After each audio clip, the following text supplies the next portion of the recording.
You're listening to the Travis Makes Money podcast. What is going on, money makers? Welcome back to Travis Makes Money podcast, where it's our mission to help you make more money. Today on the show, we're going to be talking a little bit about training, real estate, sales, a couple different things with my good friend, John Marrone.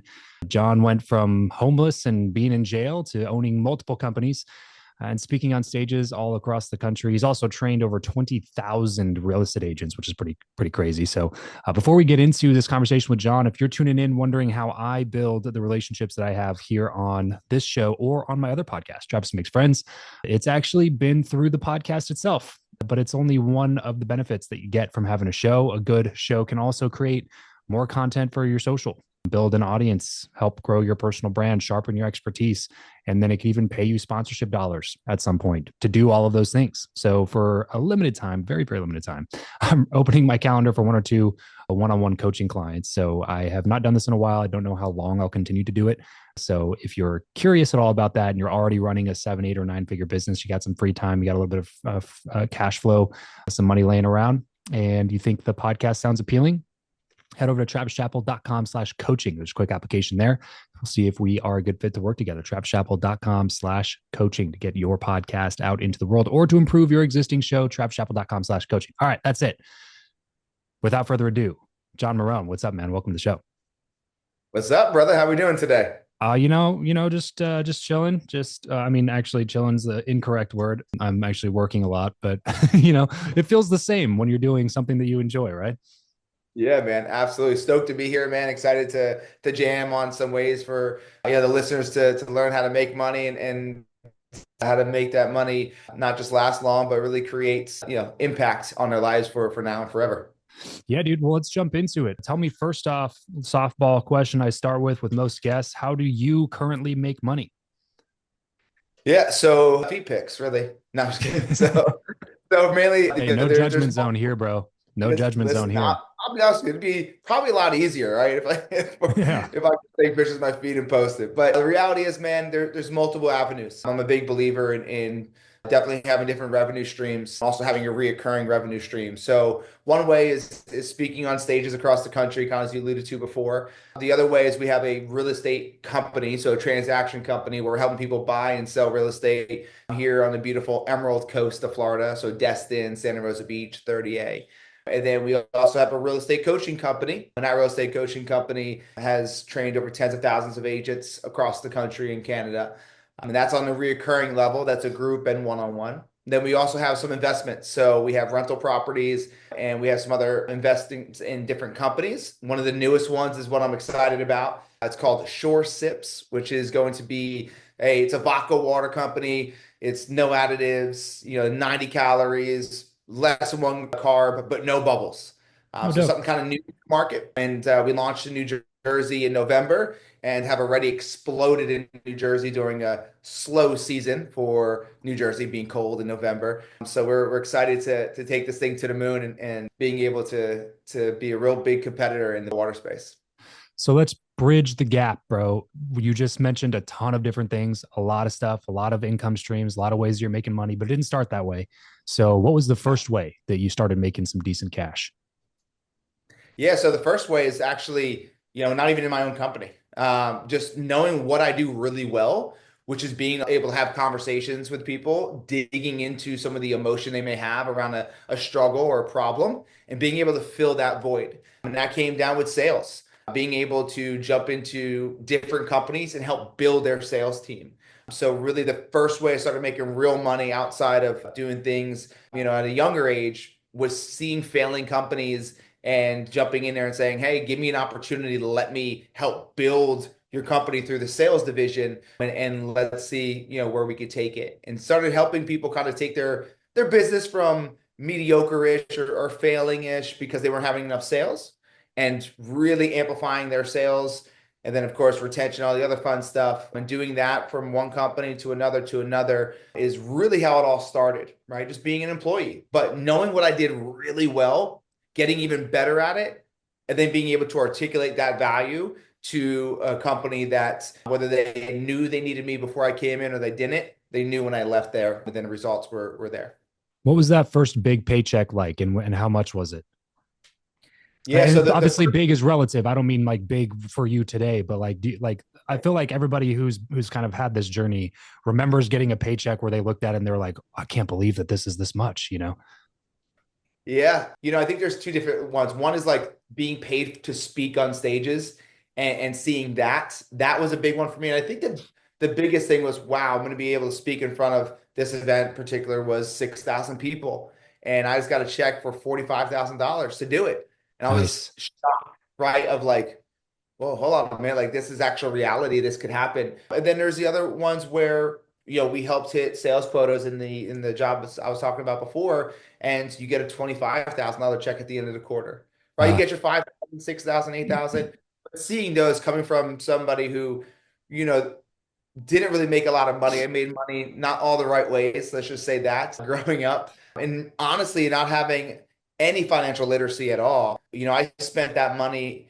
First, I held on to the money. I'll be honest, man. I didn't spend it, I held on to it because I was such a scarcity mindset of money. yeah, yeah. Not in making sales, but I was such a scarcity mindset on, oh my gosh, like if I spend it, I'll never ever make this amount again. I remember holding on to it, and my now wife would always see me checking the bank account to make sure it was still there.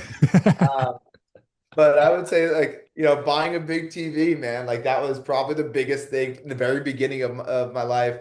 And then when I got that big $45,000, I remember going ahead and putting that away into something that created some more money, so added some interest to it. And I bought my first rental property with that. Oh, nice, nice, love it, dude. That's why I like asking that question because it kind of opens people's minds up. And this is a path that we've seen time and time again on the show since we did the rebrand of Travis Makes Money, and we've been doing daily episodes. We're probably 40, 50 like recordings in now, and this path has been probably the most common, which is I was dead broke, but I learned to do one thing and I learned it pretty well, and that was selling. And then through Yeah. sales, I was able to make extra income, have some money left over at the end of the month, and then I was able to take that and be disciplined with that extra money in order to set me up to be able to do something that I really wanted to be able to do, which sounds like for you was really real estate. Yeah, I think it was more the opportunity of building something I never saw before growing up, Mm. right? Like getting a house, our own house in general, right? We're one of the first people in our entire family to actually buy our own house.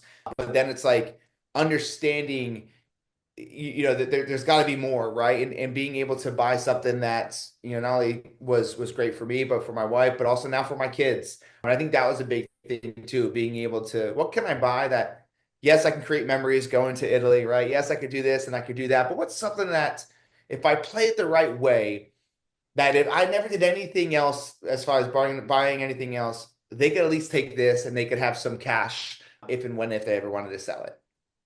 If you had to choose one tip when it comes to making more money specifically for somebody listening right now, maybe they're working a job, they get their 60K salary, they got a little bit of credit card debt, maybe, not too much, but they got a little bit, they got a car payment, but at the end of the month, they're still figuring out like, oh man, I keep running out of money. I got to go make some extra cash. What would be your number one tip to them? So the tip to have them make extra cash or what to do with the Yes. cash. Yes. Okay. How do they increase their earnings from 60K this year to 85K? Yeah. So one thing I love to say is the grass isn't always greener on the other side. Sometimes it's greener where you water it. So the first tip I always tell people is, are you squeezing all the juice out of the orange? Hmm. With your current position. Now, there's no wiggle room for you to make more money, right? But do you have an opportunity that may not even be painted on the wall yet? You may need to help the employer paint that wall, Sure. right? Sure. Is there something in your current company where you can make more money or provide an opportunity for you to create an ascension to make more money? Because some of us are so stuck in where we're at, we don't even see where we can go in the current environment. I love this So I advice. always ask that, and kind of like to 1A this thing on a tip is, so Tom Bilyeu, I know you know Tom, him and I were talking, and I said, Tom, man, like you built a company from zero to $1 billion with Quest Nutrition. Like, how do I get like really good and like have people pay me for my services? I was in the very beginning of my stages of coaching, and He said, John, get so damn good, the world can't ignore you. And so I'm not going to take that advice as it was my own. He gave it to me. And simply what he's telling me, what I'm telling you, is that be undeniable Yeah. in whatever it is that you're trying to create. And if that is a skill, you better out not just work, but outskill the person next to you. And that is all great because guess what? That's all in your control. And it's all up to your effort on how much you really want to hone in your skill and be masterful, like the Tom Brady's, like the Kobe Bryant's. Here's the thing, real quick, Travis. We know these great names, right? Even though Mahomes just got beat, like we know these great names who have championship rings in whatever sport or accolades you could think of for the championship, Mm. right? But what they did is they honed in on their craft to be undeniable. So there's something that you're doing right now, try to hone in to be undeniable or to create an opportunity in the space that you're currently in. And that's the first place I'd look. You're preaching to the choir right now, bro. I had a quote. So that advice that Tom gave is brilliant, but it's from a Steve Martin quote that I had that. I had two things that I took to heart when I first started my podcast a long time ago. And one of them was I screenshotted a wallpaper from Gary Vee that said one is greater than zero. And I always wanted to remember that because I was just like, it's going to be a long haul to build an audience. And if I can get one person to listen to me rather than zero people, then I'm winning.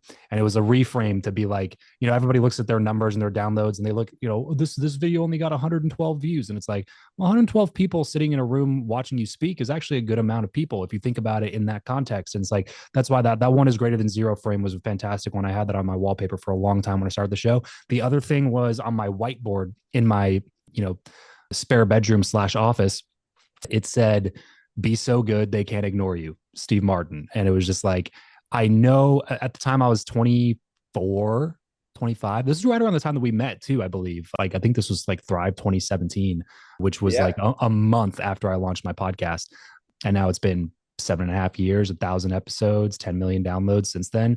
But the thing that I really wanted to internalize at that time was like, I don't know much. People are probably not going to listen to me. I'm 24. I don't have a lot of life experience. I'm not particularly like excellent at really anything that I do at this point in my life.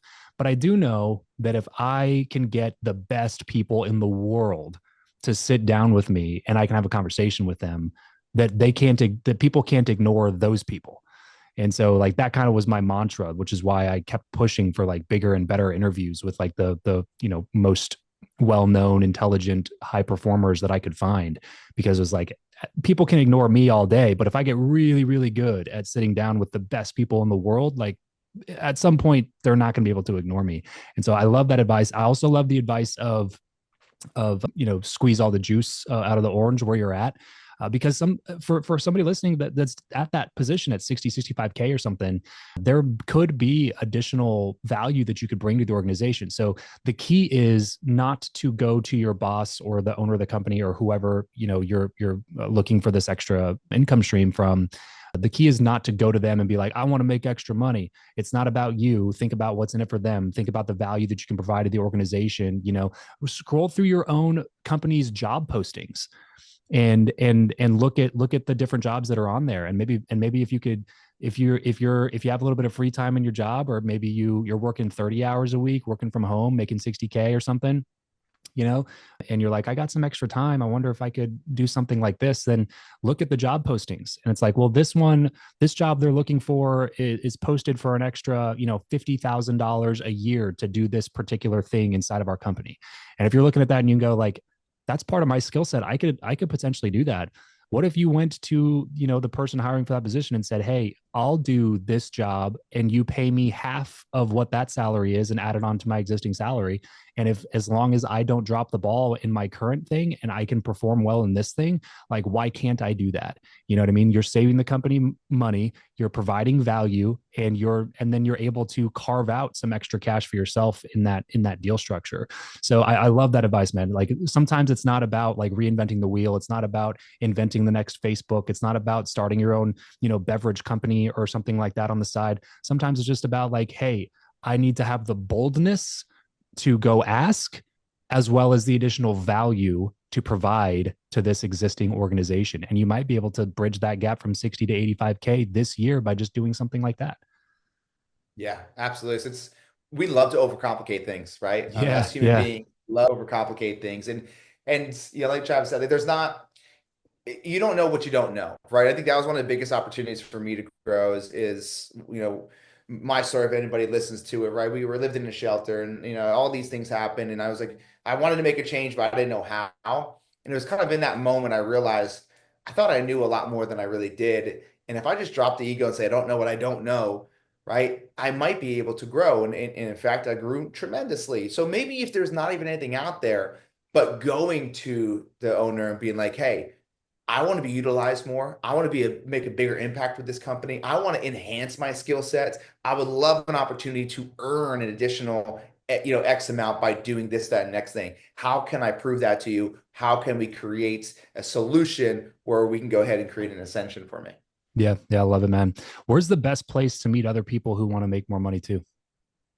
It's So making more money than making more money the right way. As far as when I say the right way, I mean like you want to surround yourself with people in like industries just so you can kind of pick their brain, but you also want to surround people outside the industry because you could take an industry that is completely different than yours, take a concept, put it into yours, and change everything. Oh Right? yeah, Like it doesn't need to be all real estate agents or all beverage companies. Yes, you want to understand concepts, principles, all that stuff, but finding ideas outside of your industry, that's how you revolutionize an industry. brilliant. Yeah, yeah.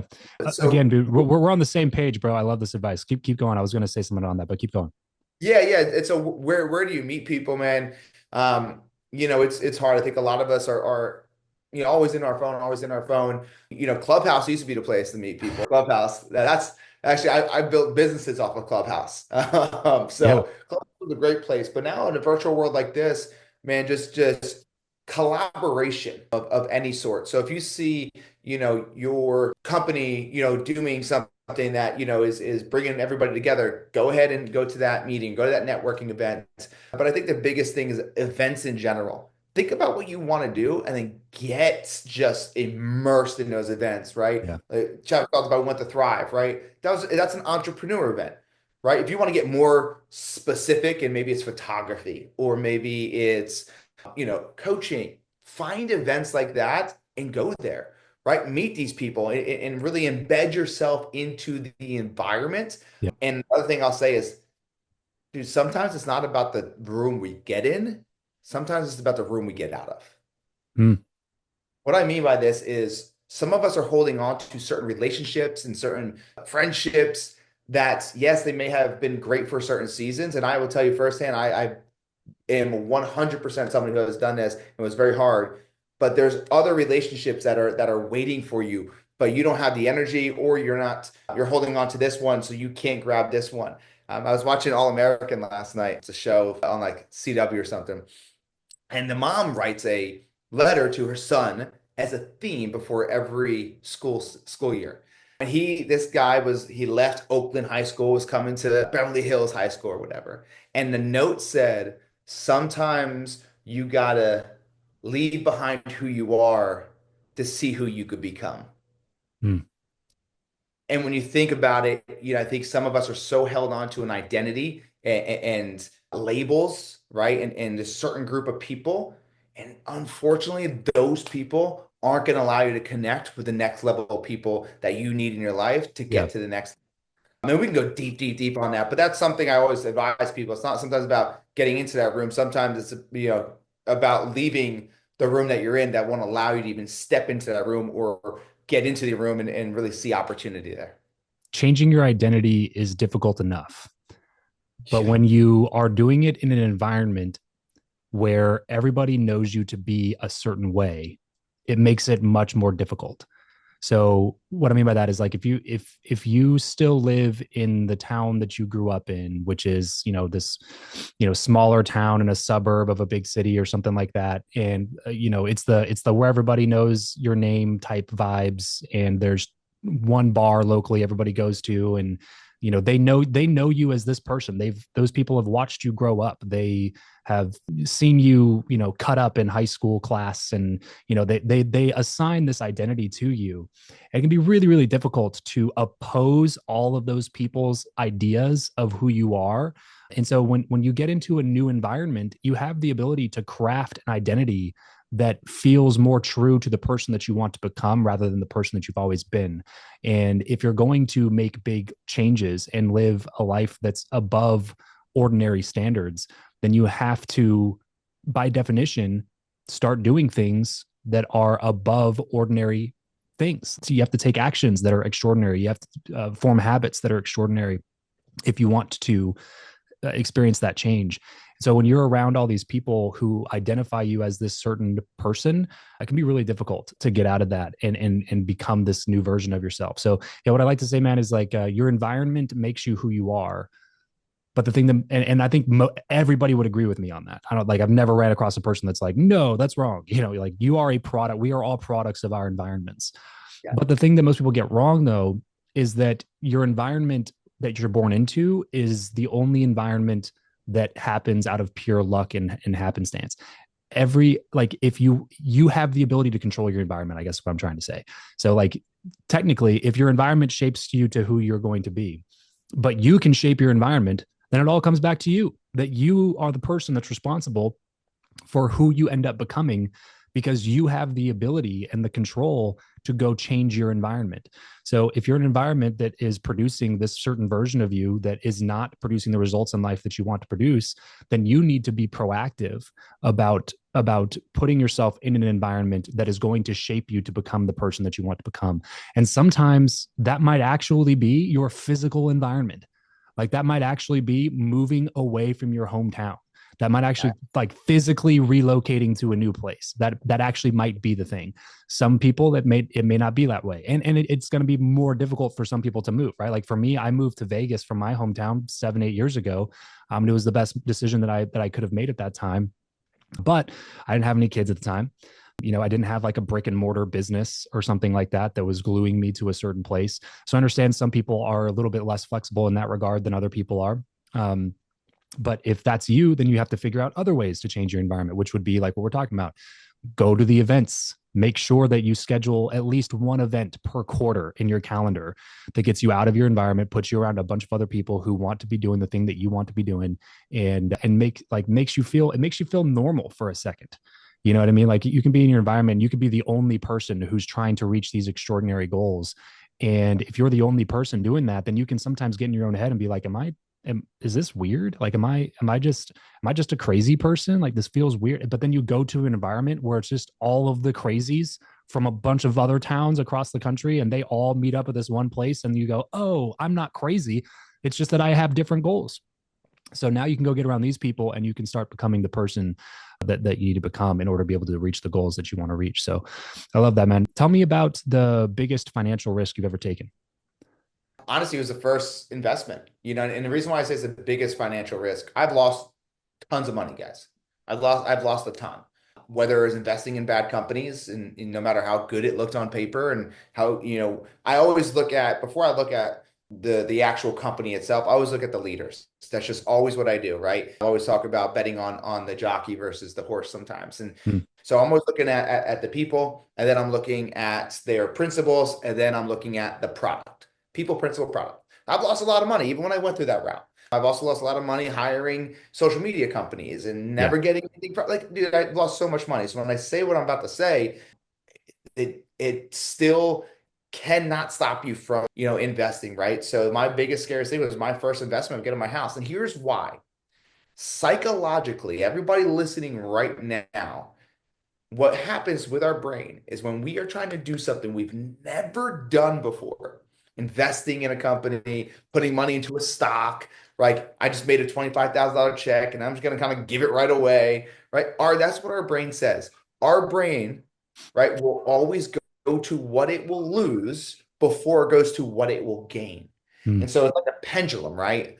It's like, okay, I'm here right now in this present moment on this podcast with Travis, and it's like, okay, I'm going to go spend this $100,000 and I'm gonna open up this company and we're gonna explode.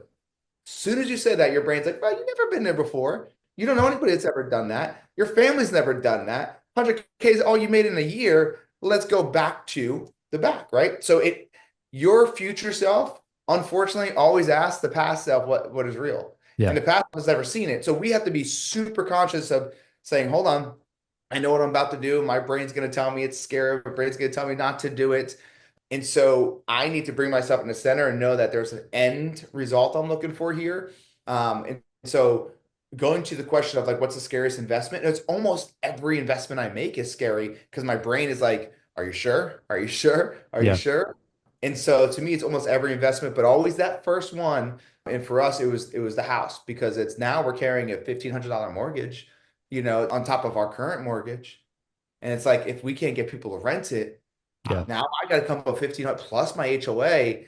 And so it's not about the money you spend, but now it's your holding costs that you got to spend on a monthly basis if nobody goes in there and rents it. Yeah. I think that was the scariest thing. It wasn't like, here's $100,000 to invest and let's hope that it works. It was here's $100,000 to invest plus an extra $1,500 a month and let's see if it works. Yeah. So that was probably my scariest one because I think the holding cost, knowing the monthly was always going to come up, and I need to make sure people were in that house.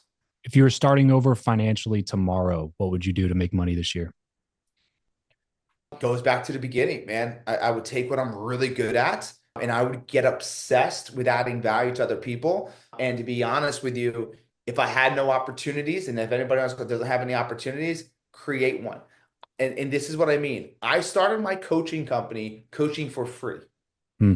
Coaching for free, one-on-one clients. And now there's three reasons why I did this. Number one is that who's really going to trust me coaching, right? Like I never had experience in coaching. Yeah. I've had experience building things, but never coaching. So I wanted to first build trust within people, right? And hopefully get referrals at the end of it because it was an 8-week thing.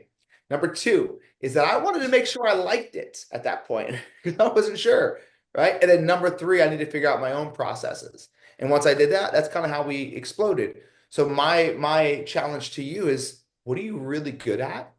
And how can you prove that to somebody before they even give you $1 and show them what you're worth more than you probably would even asked? Love it, man.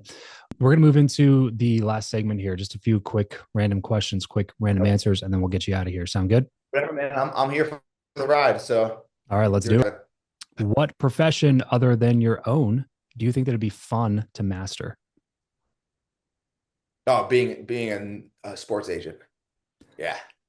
That's Flex.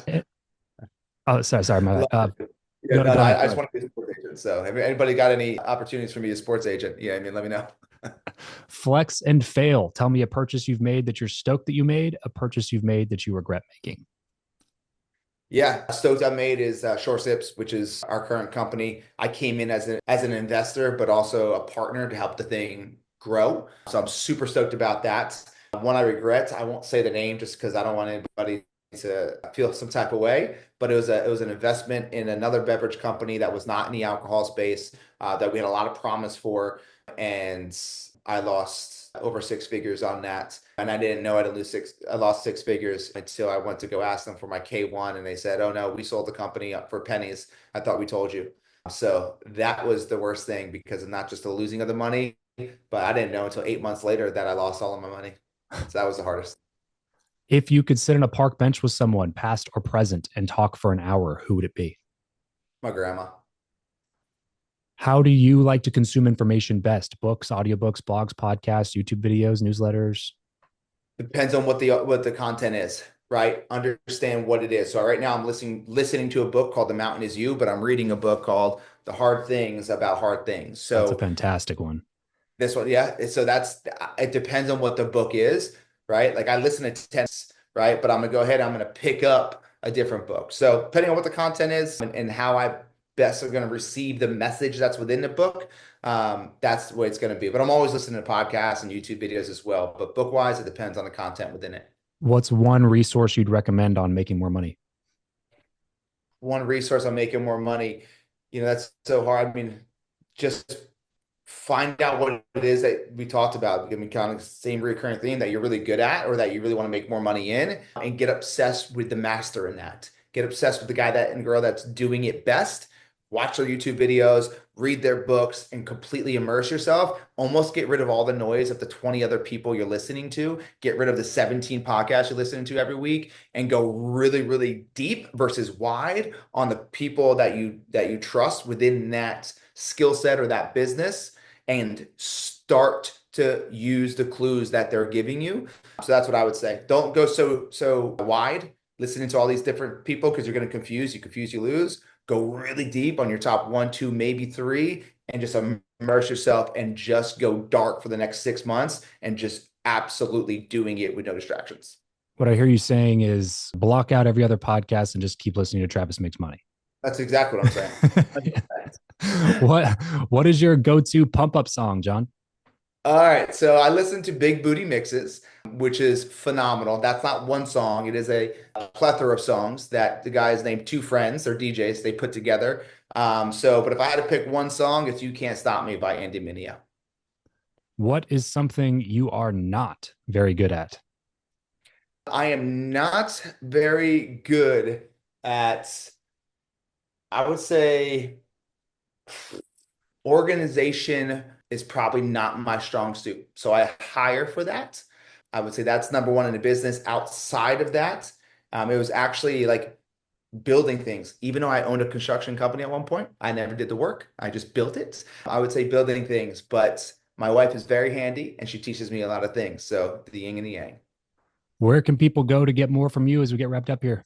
Yeah, so you guys could hit me up on Instagram at Real John Marrone, and it's Marrone. Also on YouTube, just look up John Marrone. Facebook, Jonathan Marrone. The last two things, if you are in real estate, you can go to www.gorealestatemastery.com. Check out our coaching. And if you're into podcasts like you are, obviously listening to Travis's, The Real and Raw Show with John Marrone. We do seasons throughout the year, so sometimes it's not always an episode, but go check it out. Real and Raw Show with John Marrone at Real John Marrone on Instagram. Love it. At Real John Marrone. That's Marrone at Real John Marrone. Go check out some of the stuff he's got going on, especially if you're in the real estate space. John's putting out some really, really great stuff for you guys over there.